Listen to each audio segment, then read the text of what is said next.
O que você faria se fosse um dos integrantes do casamento entre uma poderosa bruxa e um belo dragão? A gente parou numa verdadeira muvuca e agora a Wendy quer acabar com o Aiden. Afinal, com aquele coração, ela não é mais humana.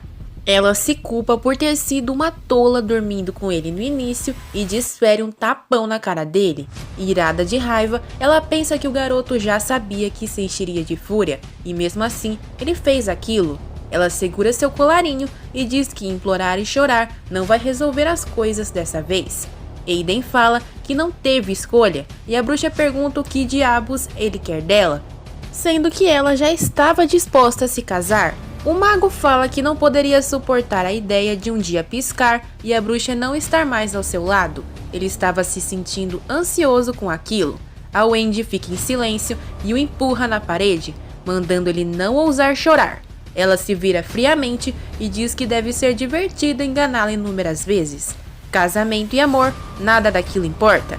Nada justifica o que ele fez com ela.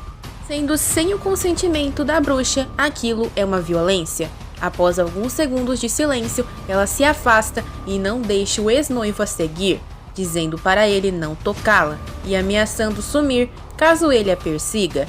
Wendy pede desculpas por destruir parte da casa do loirinho. Ela olha para o dragão e, graças à recente união mágica, pode sentir suas emoções, indo de dor, desespero e até medo. Mas não importa o quanto analisasse aquilo, ela não viu uma única gota de arrependimento no Aiden. Assim que ela parte, Byers fala que deveria ter avisado a mulher, mas o Aiden sabia que o Andy teria partido se revelasse suas intenções. O mago grita que não poderia mais ficar esperando. Ele não precisa que ela corresponda a seu amor agora, ele só não pode deixá-la capotar. Agora estamos na casa da Rose, que pergunta se a chefe está bem. Ela parece chateada, mas o Andy diz que não veria de mau humor visitar uma futura noiva.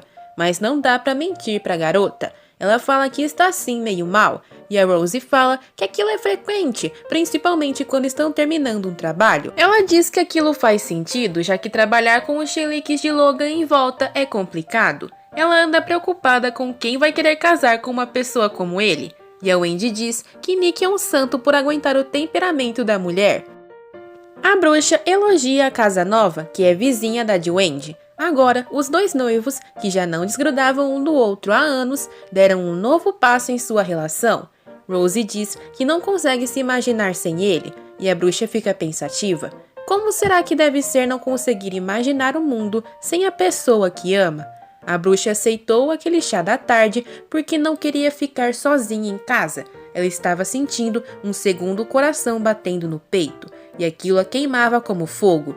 Não é nada agradável saber como a pessoa do outro lado se sente. Aquela conexão entre os dois é um lembrete constante de que Wendy não é mais humana.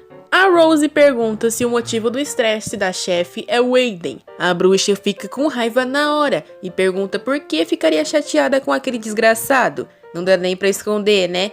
Rose consegue ler ela como um livro aberto, afinal foram anos e anos trabalhando juntos todos os dias. Rose fala que a chefe tinha comentado de uma longa viagem que faria nas férias, mas apenas 4 dias se passaram e ela está de volta. O que poderia ter acontecido? Wendy diz que visitaria uma vila na província de Marta, um lugar muito longe. Você já voltou de lá? Eu nem fui. A Wendy arregala os olhos e pensa que a Rose não pode descobrir que Aiden iria com ela. Ela começa a desconversar, mas a bruxa ajudante fala que finalmente o mago esgotou as paciências dela. Mas pelo menos ele triunfou, afinal a Wendy nunca deixa ninguém se aproximar o bastante para chateá-la. Ela tem um círculo social pequeno e construiu um muro em volta de si para se proteger. As duas mesmo só começaram a conversar depois de 3 anos, né? Aquela atenção da Rose faz a chefe perceber o quanto se importa com ela e repara em suas ações. Wendy finalmente se dá conta de que todos no trabalho se importam mais com ela do que tinha imaginado. Ela comenta que o mago fez algo imperdoável que não quer comentar, mas deveria ter arremessado bolas de fogo nele. A Rose diz que violência nunca é a resposta. Silêncio e não fala mais dele. Wendy não planeja voltar para o laboratório. Por hora não quer nem pensar em magia. A Rose até se assusta com esse comentário. A bruxa se oferece para ajudar na organização do casamento da amiga, já que está livre. Óbvio que a menina aceita, mas também não sabe por onde começar. Afinal, tem uma lista de coisas para fazer depois da mudança. Wendy vai se sair bem naquilo. Afinal, não há nada que o dinheiro não resolva. As duas bruxas estão em uma loja e Rose não está acreditando na quantidade de coisas que a mulher pegou. Ela manda ela desacelerar, mas para poupar tempo, em vez de olhar as coisas uma por uma e escolher, a bruxa quer pegar tudo. Wendy diz que ela precisa estar preparada com mobília caso ela queira ter um filho, mas Rose diz que aquilo vai demorar. Rose fala que a casa vai explodir se levarem tudo aquilo, mas ela não estava vazia. A Rose diz que ela ia economizar para comprar as coisas, e a Wendy apenas fala que ela não deve recusar, e que pode gastar o quanto quiser agora, e que conhece seu gosto com a palma de sua mão. A bruxa diz que seu salário está num patamar muito elevado, e não precisa se preocupar com suas economias. A Rose não resiste e agradece os presentes, já que para ela é tudo lindo. A menina brinca que deveria se casar com ela ao invés do Nick, e aquilo dá um estalo na mulher. Ela fica séria e depois responde a brincadeira. Apesar de seu sorriso, ela está bem ansiosa, mas não pode pedir para uma noiva não falar sobre casamento, mesmo que isso a lembre do Aiden. Ela precisa gastar mais dinheiro para se esquecer. Enquanto isso, Byers nota que o Mago Dragão sumiu. Depois das longas compras, elas finalmente chegam em casa e nem estão carregando tudo, hein? A Rose pergunta quanto ela gastou, mas a bruxa não sabe responder, levando em conta que o salário de seu irmão de nível 5 é bem superior ao seu de nível 6, e imagina que quantia exorbitante a Wendy não ganha, hein? Ela é um gênio e nem precisa aplicar dinheiro em pesquisas pessoais. A Rose pergunta por que a mulher não compra coisas como acessórios para si mesma, mas para a bruxa aquilo é desnecessário. A menina pergunta então sobre artefatos. O segundo puxão de orelha do dia, hein? Meses atrás, ela faria de tudo para pôr a mão nesses tesouros, mas agora o maior artefato de todos está batendo no seu peito. Ela fica meio cabisbaixa e pergunta se a amiga precisa de mais algo. A Rose nega e seu irmão também não precisa de nada. O homem só tem dormido nas férias e a familiar da irmã passa na casa dele uma vez por dia para verificar se o mano tá vivo. A irmã queria ficar sem fazer nada também, mas o casamento é em uma semana. Está ficando tarde e Nick ainda não voltou do templo, onde ia arrumar a papelada do casório. Acontece que o pessoal de lá deve estar enrolando por ele ser um funcionário da torre. Wendy decide ir embora e pede para Rose ir atrás do noivo ajudá-lo. Pode até ser que a garota tenha um temperamento complicado, mas quando se trata de Nick, ela é a primeira a defendê-lo, e ele é o único que consegue acalmá-la. De fato, eles são um lindo casal. Assim que vai sair, Rose agradece mais uma vez pelos presentes, e Wendy pensa que os objetos não são nada perto do consolo que ela lhe deu. Em casa, tomando banho, Wendy pensa em Aiden e em sua burrice. Afinal, se ela capotar agora, leva ele junto. Ela tenta organizar suas ideias na sua cabeça e começa com o que deve fazer em relação ao dragão. Ignorar ele para sempre seria uma ótima opção. A bruxa sente um estalo e, de novo, as emoções confusas do Aiden estão a esvaindo. Ela fica irada de raiva. Afinal, ele ferrou com ela e continua triste. De repente, chega no banheiro o familiar do mestre Shakima, Gaia. A garota vai imediatamente falar com seu mestre, que pergunta se ela já se acalmou, pois parecia prestes a romper em lágrimas antes. Depois de uma brincadeira entre os dois, a Wendy se lembra que sempre pensou que Shakima seria a única pessoa que acompanharia pelo resto da vida. Mas só de compartilhar o coração de dragão, ela se tornou mais forte que seu mestre. O Shakima fala que Byers lhe contou um pouco do acontecido, e agora sabe que Aiden é um dragão negro. Ele confirma a amizade que tem com o loirinho, e diz que encontrou a garota na infância quando foi visitá-lo. Shakima revela que, querendo ou não, a garota parece ter seu destino relacionado aos dragões. Olha a careta da Wendy ouvindo aquilo. Ela diz que aquilo é um absurdo, e Shakima pergunta se ela espantou seu cachorrinho. Caso contrário, ele mesmo faria aquilo. É realmente um paizão. Apesar disso, ele sabe que a bruxa quer perdoá-lo. Wendy grita que o mais incrível de tudo é que o dragão não se arrependeu. Se ela nem liga mais pra ele, por que se importa com aquilo de arrependimento da parte dele? Agora a bruxa não tem resposta, hein? Shakima acha uma humana com coração de dragão uma coisa muito interessante e pergunta se pode fazer experimentos com ela. Eu não vou usar facas. Me recuso. Wendy diz que nunca queria se tornar mais forte do que ele. O mestre fala que aquilo não é nada e ela precisa trabalhar muito para alcançá-lo. Ela sorri e diz brincando que seu mestre é tão poderoso que poderia se tornar um Dragon Slayer. O mestre fica sério e diz que ela precisa avisá-lo quando um dia ela quiser capotar como humana. Se for da vontade dela, ele fará seu desejo.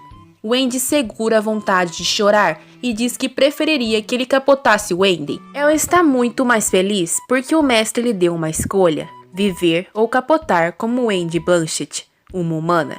Wendy está cansada agora porque ficou ajudando seu mestre com inúmeras coisas que ele pediu. Que férias, hein? Ela pensa que o mestre fez uma runa muito rápido e sente-se ridícula por imaginar que teria superado ele. E lá vem a surpresinha, pois é agora que ela dá de cara com o Aiden e comenta que ele não conseguiu se afastar por mais de uma noite. O dito cujo tá com uma cara tão triste. Ela repete as ameaças que fez antes, de nunca mais ser vista caso ele a seguisse. Wendy deixa claro que será a última vez que falará com ele. Aiden começa a se desculpar, mas seriamente a bruxa apenas questiona o que ele quer dela. Ele pede perdão de novo, mas ela recusa. Nunca vai perdoá-lo pela mentira e por ter aprendido ao dragão. Pobrezinho, está tremendo muito. Aquilo seria mais fácil para a bruxa se ela o odiasse de verdade. Mas ela não odeia, apenas sente raiva. Ela fala que aquele coração não vai pará-la. Ela vai viver e morrer como Wendy. A bruxa pergunta como ele pode se desculpar sem nem se arrepender. Ela toca seu rosto e Aiden fala que não pode dizer que se arrependeu, pois aquilo seria uma mentira. Apesar de ser errado, sua intenção nunca foi machucá-la e se sentiu muito mal quando a bruxa disse que aquilo foi uma violência. Ela pede por uma explicação. Mesmo que não a entenda, ela quer ouvir. Aiden revela que queria estar ao seu lado e queria que Wendy o amasse. Compartilhar o coração lhe daria mais tempo e por isso ele fez o que fez. Ele começa a chorar e dizer que a ama, implorando para que ela não o odeie. Você perdoava? A Wendy está sem reação, mas fala calmamente que não o odeia. Se ela sentisse ódio, ele não estaria nem falando com ela. A bruxa nem daria a chance dele pedir perdão. Aiden a olha com uma cara triste e após alguns segundos, Wendy se aproxima. É difícil para um humano lidar com o amor de um dragão. Ela limpa suas lágrimas e fala que sabe do amor do dragão, mas cansou de ser enganada como uma trouxa. Ela pede para o Aiden prometer sempre dizer a verdade a partir de agora. Nunca mais esconder nada dela. Ela quer que o mago jure pelo seu coração. Sabe o que isso significa? Se ele mentir, ela vai capotar na hora. Essa é uma jura que ele nunca vai poder quebrar, pois prioriza sua vida acima da dele. Aiden jura determinado a sua lealdade e honestidade pelo resto da vida. Ela entrelaça seus dedos nele e pensa que aquela jura é mais poderosa do que a feita pelo Lord Byers. É como se aquele fosse o verdadeiro casamento dos dois. Ela beija a mão dele e o dragão fica envergonhado. Então ela morde e ele pergunta por que ela fez aquilo. É apenas o anel de casamento. O Aiden fica sorridente e a danada da bruxa fala pra ele fazer um nela também. Eita, que a coisa esquentou. Os dois se abraçam e já sabe, né? Acordam no dia seguinte juntinhos e a Wendy tá reclamando de dor nas costas. Depois de fazerem provocações um com o outro, ela fala que precisa ir até Rose, pois precisa ajudar a planejar o resto do casamento. O Aiden reclama, pois a mulher quer tomar uma poção de energia em vez de uma refeição saudável.